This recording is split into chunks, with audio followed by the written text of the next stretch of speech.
Hello students, आज हम करने वाले हैं ये क्वेश्चन है हमारा केमिस्ट्री से।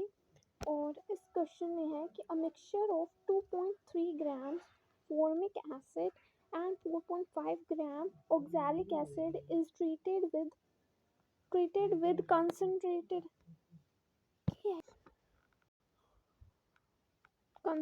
H2SO4. The evolved gas mixture is passed through KOH pellet, weighed in grams of the remaining product or at STP will be. So इस क्वेश्चन में ना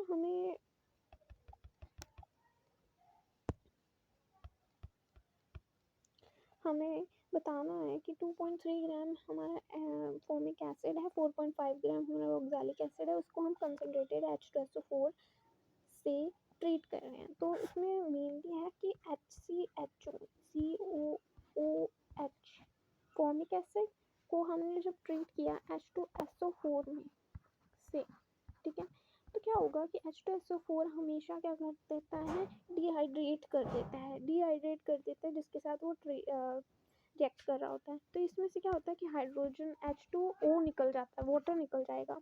तो वाटर निकलने पे यहाँ पे क्या बचेगा, कार्बन मोनोऑक्साइड बच जाएगा, क्योंकि दो, एक ये और एक ये हाइड्रोजन किस में चले गए, वाटर में चले गए, और ये CO हमारे पास बचा जो कि यहाँ पे मैंने लिख दी। एंड यहाँ पे इसके जो मोल्स बताए गए हमें वो दिए गए हैं, मोल्स नहीं यहाँ पे दिए हैं हमें 2.3 ग्राम्स इसका वेट दिया गया है ना, 2.3 ग्राम्स। और ऑक्सैलिक एसिड की बात करें तो वो होता है H2C2O4 है ना। उसको जब ट्रीट करेंगे तो ये भी वाटर निकाल देगा, H2SO4 से ट्रीट करवा रहे हैं इसको भी। तो यहाँ पे क्या बनेगा हमारे पास प्रोडक्ट बनेगा CO2 बच जाएगा और CO, ठीक है। अब ये कह रहे हैं कि और इसका मास दिया है हमें 4.8 दिया है 4.5 ग्राम्स। अब ये कह रहे हैं कि the evolved gases mixture is passed through KOH pellet, मतलब इसे KOH pellet से हमने क्या कर दिया, पास किया। यानी कि KOH का काम होता है, ये KOH का काम होता है CO2 को एब्जॉर्ब करना। तो CO2 को एब्जॉर्ब कर लेगा तो यहाँ पे हमारे पास क्या बचेगा, CO और CO, ये दो CO बचेंगे। तो फर्स्ट ऑफ ऑल हमें कहा गया है कि weight in grams of the remaining product at STP बताना है, तो इन दोनों का वेट बताना है। तो उसके लिए क्या करेंगे हम कि इनके मोल्स निकाल लेंगे और इसके भी मोल्स निकाल लेंगे। तो इसके मोल्स क्या आएंगे, 2.3 अपॉन 2.3 और इसका वेट होता है 46, तो ये आएगा हमारे पास 1/20 मोल्स। ये 1/20 मोल्स है तो ये भी 1/20 मोल्स ही बनेगा, क्योंकि पूरा का पूरा प्रोडक्ट बन रहा है, तो 1/20 मोल्स इसके आएंगे। और ये इसका निकालेंगे तो 4.5 डिवाइडेड बाय इसका मास होता है 90। सो यहाँ पे भी आंसर क्या आएगा, 1/20 मोल्स।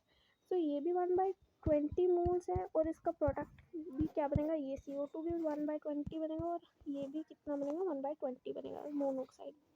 अब हमें क्या चाहिए था, ये तो निकल ही गया, ये CO2 तो क्या हो गया, KOH ने क्या कर दिया है, एब्जॉर्ब कर लिया है। सो हमारे पास बचेगा क्या, सिर्फ CO और ये CO, क्योंकि हमने इनके मोल्स डाले 1/20 है, इसके भी मोल्स हमने कितने निकाले हैं, 1/20।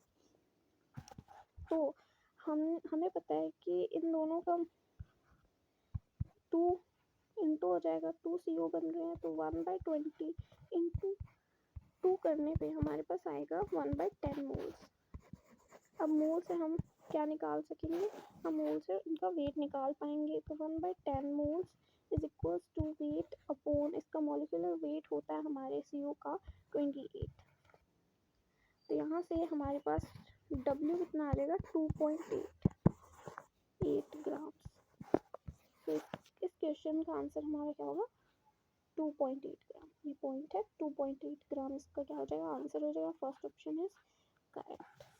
Thank you.